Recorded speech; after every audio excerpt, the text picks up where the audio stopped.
on this year is, of course, the mentorship program. And to talk a little bit more about that, I'll kick it off to my colleague CJ to discuss. Yeah, thanks, Vanessa. You can go ahead and go to the next slide, please. So the foundation of this program really started actually with last year's Easton Fellows, who interviewed over 100 alumni. Maybe some of you guys on the line talked to them about what alumni were looking for, what it would take to get them more involved with the technology network and get back involved with UCLA Anderson in general. What we found when we interviewed those alumni is that the number one thing that they wanted, and the number one thing that would help them stay engaged, is opportunities for mentorship. So when this cohort of Easton Fellows came on, we really thought mentorship is where we should start and how we should start to build an Easton-focused, technology-focused alumni network. But what we realized when we looked at the current offerings on campus is that there's a lot of opportunities for alumni to mentor students. There's a really successful program called UCLA One that connects alumni to UCLA undergrads and other grad programs too. There's also a program run by Ander Tech, which has been very successful in connecting alumni mentors to students. So the opportunity that we saw is an opportunity to connect alumni to other alumni, where we can take more senior alumni and connect them to some junior alumni. And we thought about what the impact this could create was. We saw that from the mentee side, so for those less senior alumni who are maybe 2 to 4 years out of their business school education, they're probably facing some pretty steep challenges. They might be trying to find a new job or transitioning into a new role or starting to manage a larger team. And that was a great place to get mentorship from somebody who's not within their company. From the mentor side, we thought that this program could be very impactful because a lot of the more senior Anderson alumni went through school before the Easton Center was even founded. And so we felt like this was a great opportunity to bring them back to campus, connect them to this really great technology ecosystem that we built at Anderson. So overall, when we launched this program, we wanted to help use it to increase engagement of alumni and help them get more value out of the Easton network for alumni that are a wide range of graduation years. So not just the more recent alumni who are already pretty engaged, but also reach back even farther to some alumni who graduated a while ago. Go to the next slide. So when we started this mentorship program, there were really two key ideas that guided us as we put together the program. The first is that this year is going to be a pilot. We wanted to make sure that this program would drive a lot of value for both the mentor and mentee sides.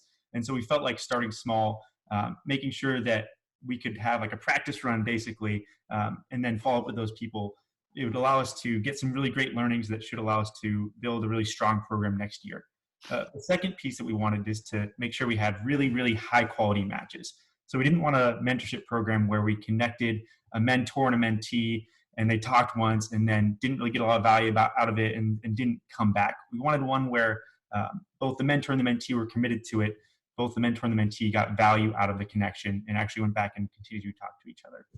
So with those two tenets, we thought the best thing to do to get started was to interview people. So we interviewed both the mentees and the mentors starting way back in November.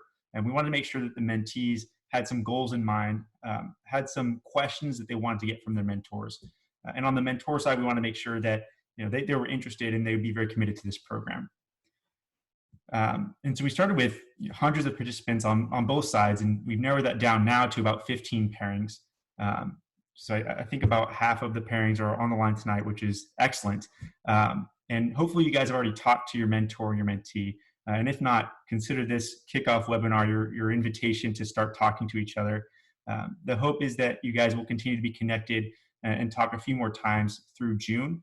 In April, May, or June, we'll reach out again to get feedback from you guys on the program, what we could do to improve, any lessons we should take as we try to scale it up next year to hundreds of connections rather than just 15. So once again, I want to thank you guys for participating. I want to thank you guys for being on this call. I know things are a little bit odd right now, but with that, I want to pass it off to Professor Kramer, who's going to discuss some of the best practices for mentorship and things we hope you guys consider when you do this program. Excellent. Thanks, CJ. And let me just highlight a couple of items that he raised and then give some additional thoughts. So the first thing, again, is the goals of the program is to make sure that our mentees learn a lot and grow a lot and accelerate their career. And we often say at the Easton Center, one of the measures of success is not just where do students go right after they graduate from Anderson, but where are they 5 years, 10 years, 15, 20 years down the road? What does their ascent look like? And then the second goal is for the mentors, obviously is a chance to give back to the mentees, but also to re-engage with the school and see what's going on at the school, because we're hoping that will deepen the engagement so that we'll have a variety of touch points for our mentors with the school. The other thing I just want to reference that CJ mentioned is the importance. This is like a platform business, right? So Uber and Lyft and Airbnb, et cetera. We need to make sure that both sides of the platform are vibrant. So we need to make sure that we've got a great set of mentors that are actively engaged and committed. We need to make sure that we've got mentees that are sponges, that absorb, that represent the recent aspects of the school well. And if we allow those two parts of the platform to work well, we've created something for the longer term. And so I just wanted to thank all of you, because you are the first cohort, and there was a lot of thought behind, how we should really kind of make this play out. If we could advance the slide, that would be great. So, and a few things here, and you can show the whole slide here, but basically, to me, there are some whats and hows of what makes things work in a mentoring relationship. The first one is, and I always kind of recommend it from my own mentor-mentee relationships that I've had at Anderson and actually at other schools, is to be clear about what success looks like, to have the conversation. If you're the mentee, what are you trying to get out of the relationship? And there may be an opposite piece for the mentor about what success looks like. And by the way, there could be reverse mentorship that's part of that. There could be an understanding of more recent aspects of tech or what's going on at the school. But having a discussion about what success looks like, I think, is very, very important. Otherwise, it's kind of easy to start having a variety of random conversations that don't, at the end of the day, achieve what is needed. Another piece are the tactics behind the relationship itself, and that ability to make sure there's clarity about how often you're going to meet, what are you trying to achieve, in each session. Make sure you see each other holistically, so you see each other professionally and otherwise, but just agree on what are some of those tactics. Sometimes people like to meet more frequently in a little bit, less lengthy session. Sometimes people want to meet a little bit less frequently, but a little bit longer. And again, some people may want to set agendas before their session, but find out what works best for both of you. And then the final piece is just the values, or what I would consider the hows of the relationship. Separate from what success looks like is, how are you operating in this relationship? And I found, candidly, the things that work best is when you are candid and open in the relationship. Knowing it may take a little bit of time, but the more open and candid you can be, the more likely you are to get to the opportunities that really create the acceleration, the lift. Making sure that you're committed to spending time with one another. We had an interesting discussion with the Easton Fellows and me and a couple others about, should we be doing mini interviews of all of you? And, one of the things I said is, yes, I think so, because we need to make sure that everybody's serious about this relationship. Nothing can make the thing, fall flat on its face more, is to find the commitment's really not that good, that people don't attend sessions, they don't show up, and it just poisons the platform, it poisons the well. So just having conversations about that, I think, is really useful. Let's advance to the next slide, and we'll do some questions at the end to get anything we can do to help you. I've shared here what I share at the end of each of my classes about what my own leadership lessons were in life and in business. And I list these for you to think about. Maybe some of these are topics for you to have in your own mentoring relationship. Obviously, you want to customize it to whatever is most appropriate, but I would think about these wherever they're relevant to you. The first thing I always talk about is, I always say, make sure we're all thinking big about what we're trying to achieve. It's very, very easy to get modest and to get so conservative that we haven't really kind of pushed ourselves to say, what skills and experiences do we need to get and what might be a really good outcome? It reminds me a little bit of training for a marathon or weightlifting or whatever else, where you've got to really kind of set an ambitious target. Another thing that I know I've talked about in my own mentoring relationships, and matter of fact, early on when I was quote unquote being mentored by the CEO of Vodafone, where I worked for about 18 years, and in turn what I try and share with students today is the idea that context matters. That ability to understand what is different about the environment you're going into that then speaks to what your game plan is as a leader. And that context matters can be on geographic lines, that maybe you're working in a different geography, you're working in Asia or Europe or Latin America. It can be the type of business that you're in, a business that's more heavily tech oriented than maybe another. It can be a large company moving into versus a small company. There's a variety of things that define context, and understanding that really well, I think, is helpful.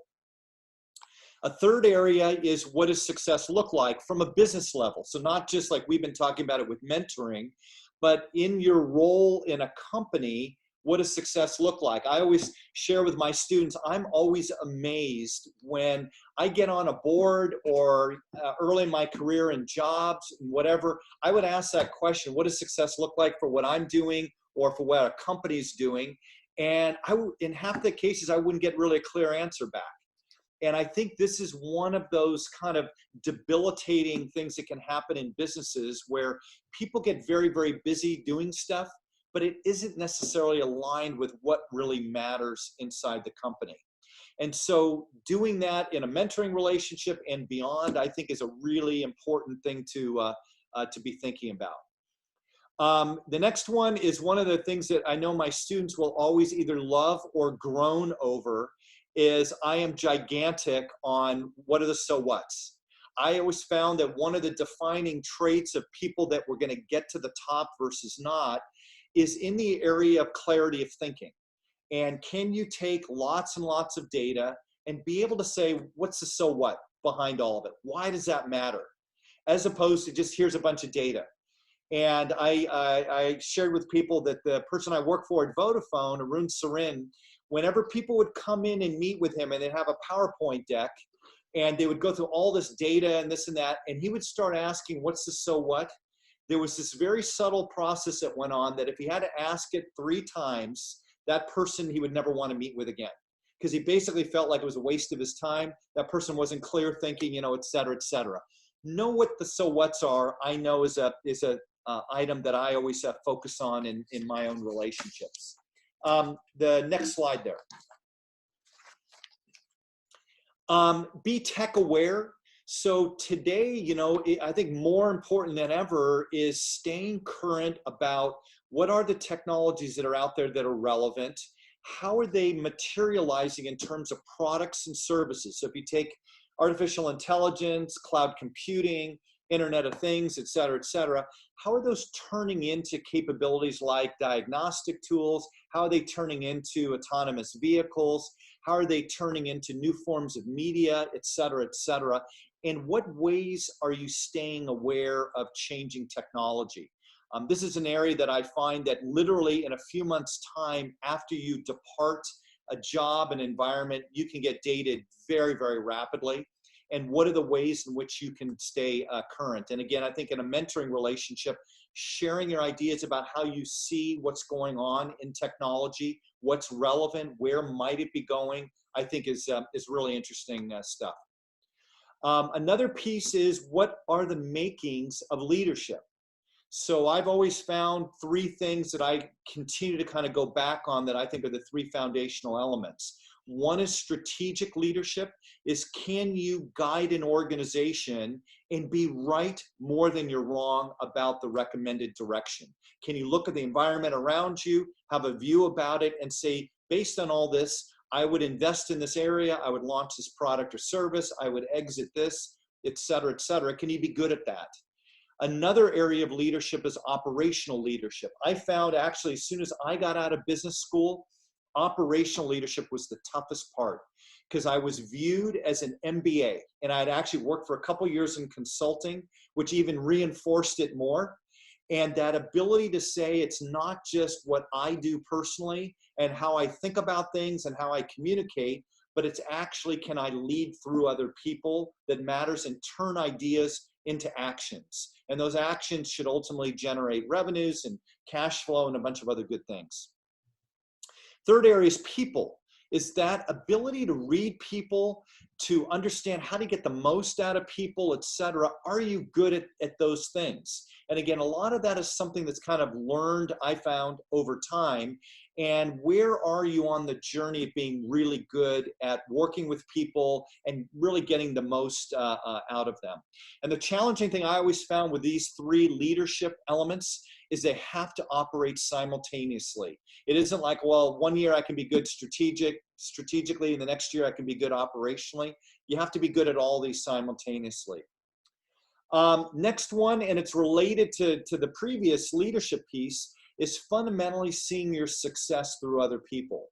That ability to say it isn't just what you do personally that matters, but are you having an impact on others? Have you been able to hire good people? Have you been able to communicate what goals are relevant in the organization that people latch onto? And ultimately, are they kind of employees galvanized around whatever are those success metrics? And then the final area on the leadership lessons to me is serving others. Is, you know, all the way through your career, have you dedicated appropriate time to helping others, whether it be a colleague in a department, whether it be through a nonprofit organization, whether it be long-term running a nonprofit or getting into teaching or serving your country, but finding ways to serve others, to me is a really important moral imperative. It also allows our society to succeed. So these are some of the leadership lessons that I've had. And again, I'm just sharing with you to think about in your own relationships between mentors and mentees, what might be some of the topics that you might engage in.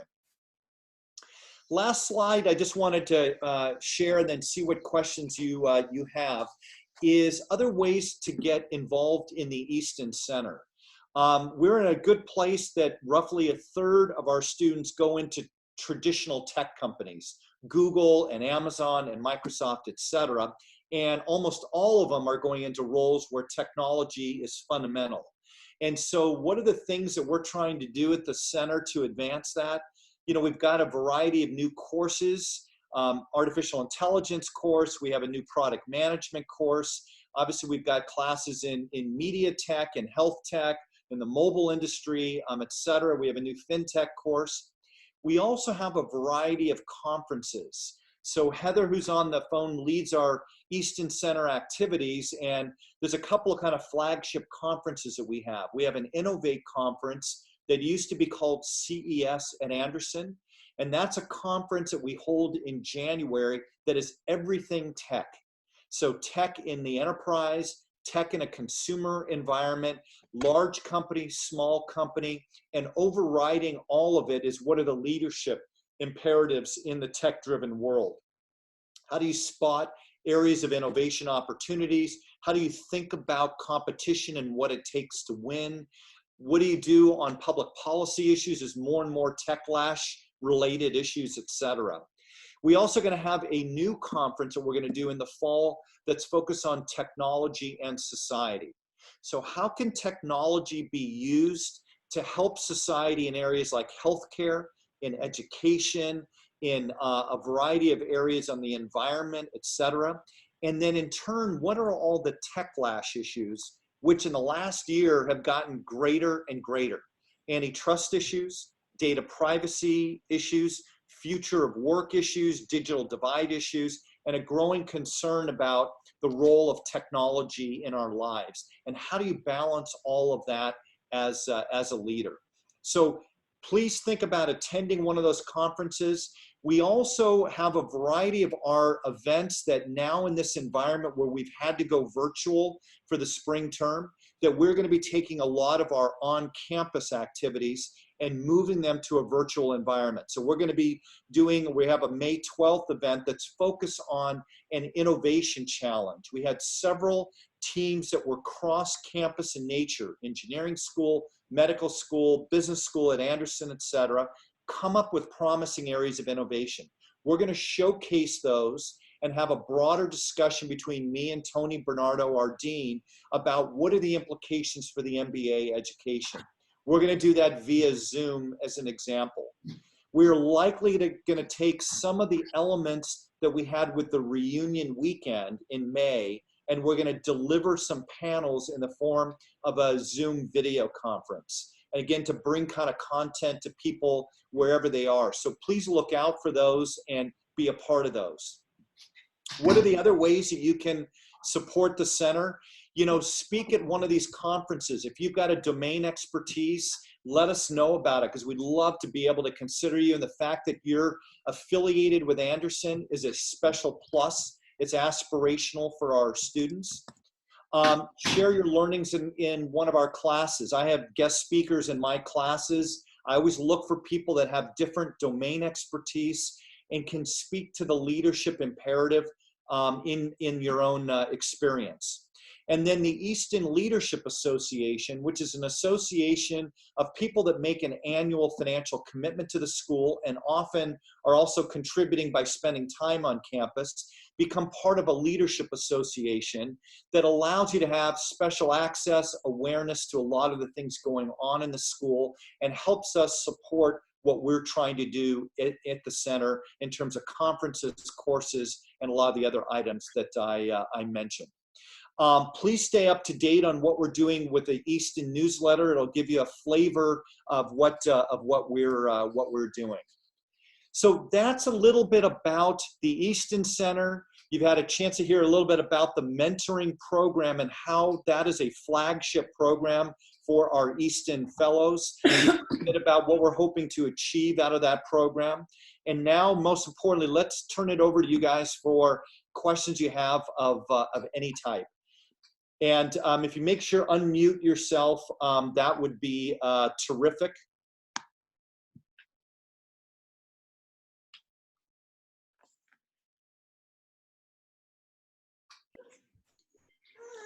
I have a question on that.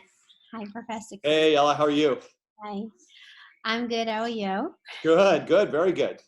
It's been definitely very interesting working from home. I'm very lucky that I can work from home, but I have 2 little kids at home, and it's been quite interesting. One is sitting right by my feet. But my question is, who should I talk to? I'm actually not receiving Easton newsletter, and I feel like I really would love to stay connected and hear about the new courses and conferences. Who should I talk to about, Yeah, so what's if you just send an email to easton@anderson.ucla.edu, Dorina will get you subscribed to the newsletter. And so then you will be on our mailing list for our quarterly newsletters. That'll also put you on our mailing list for getting, invited to events and things like that. Okay, thank you, Heather. Good. And maybe, Heather, for all the people that are participants here, we can just shoot them a follow-up email anyway. Just, thank you for participating. And here's a couple resources. Here's a link to our website and blah, blah, blah. Sure, absolutely. I will have Dorina do that. Excellent.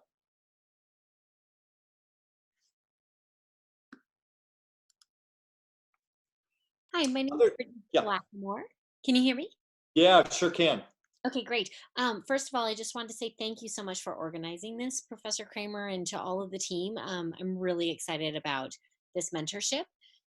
So appreciate your leadership lessons, and I'm really looking forward to getting to be the mentee. I feel at 4 years out of business school that I'm often sort of the mentor to current students and prospective candidates, and so it's great to be on that other side because there's still so much that I need to learn.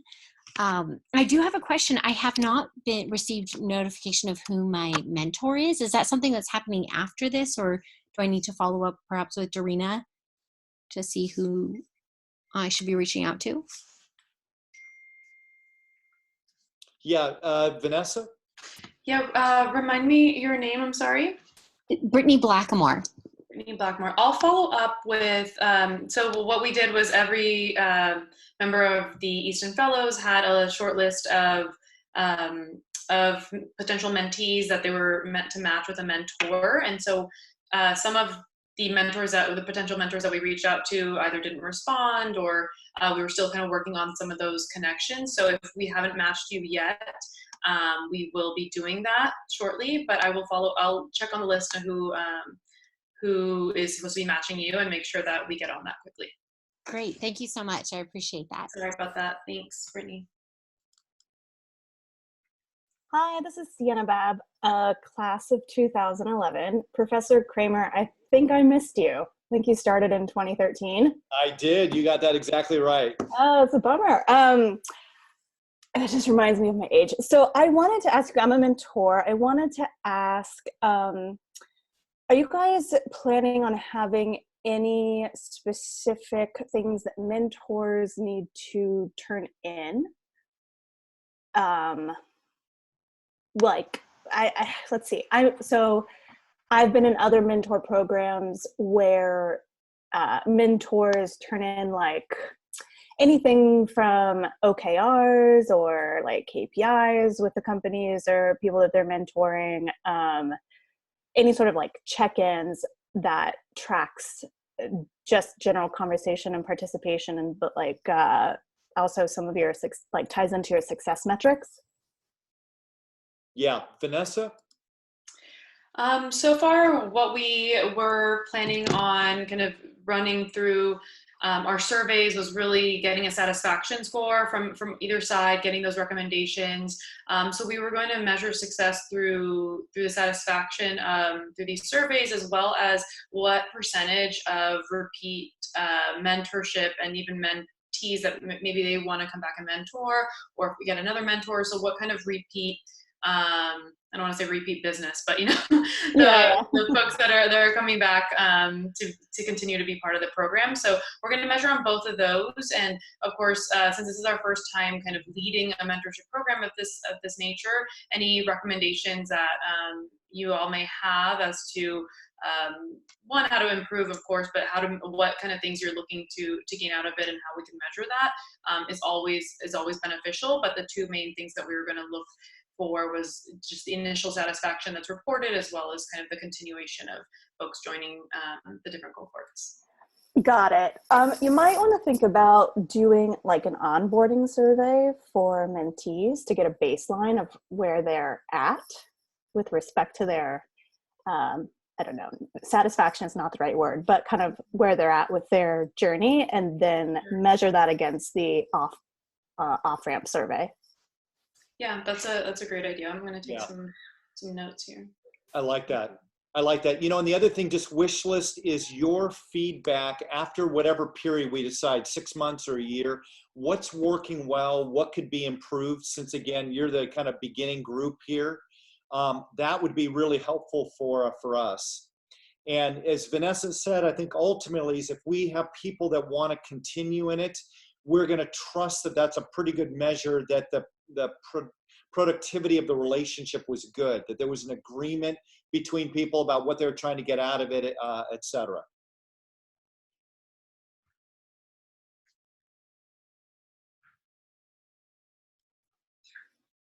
Great, that was it. I also am working from home and have a yelling little child in the background. So I'm going to mute myself now. Okay, thanks. Thanks. Good. Other questions, comments?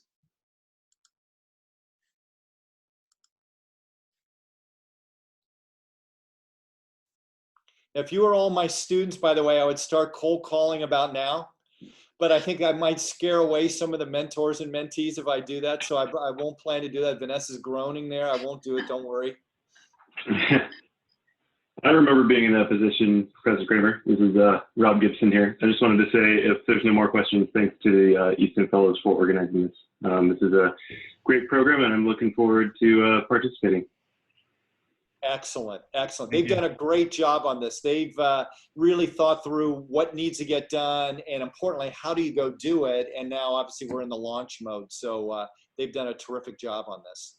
Thank you for mentioning it. Anything that we can do for you, whether it's mentors, mentees, to allow your success? Anything that any of you can think of that that we haven't contemplated here?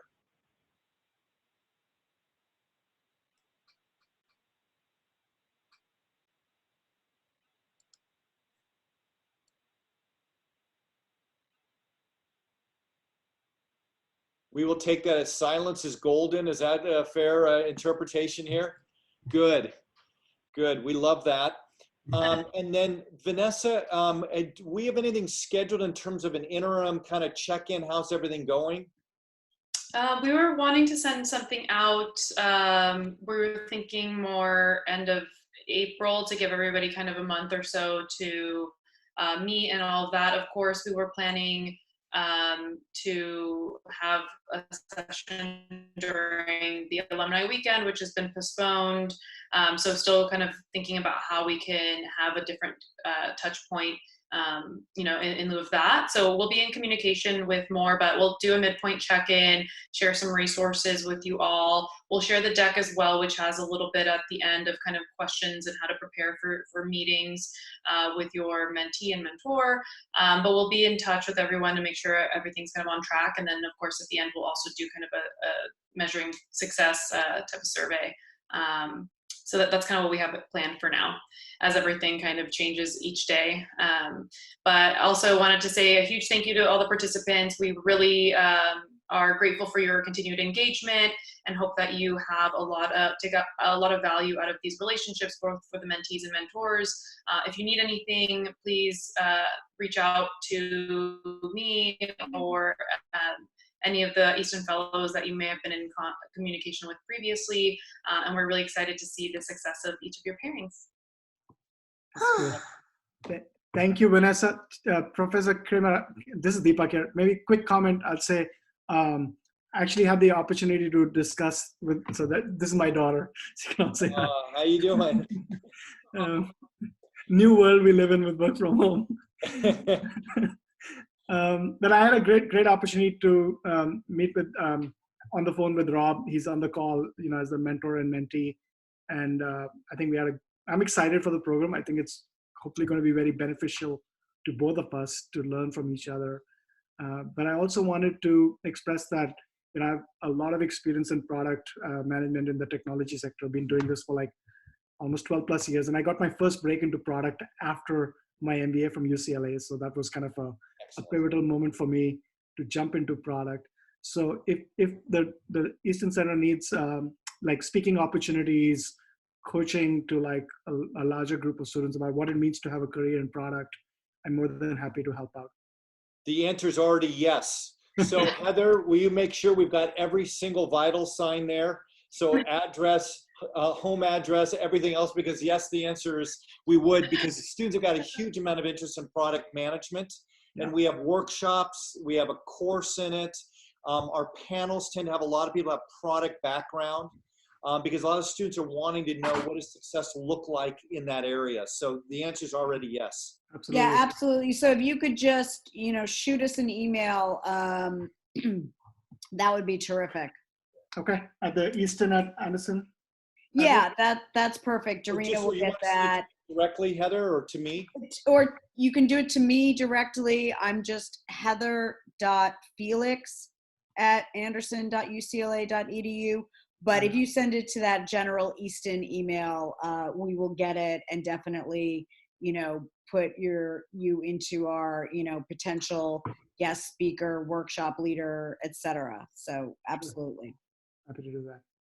Thank you very much.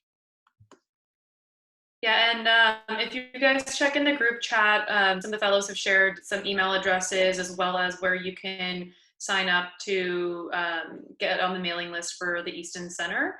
So you can check those out, and then Heather's email is on there as well.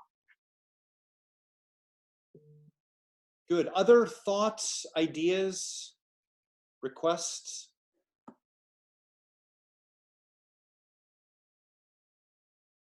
Okay, so let me just say, and again, it's on behalf of Vanessa and all the Easton Fellows, a big thank you.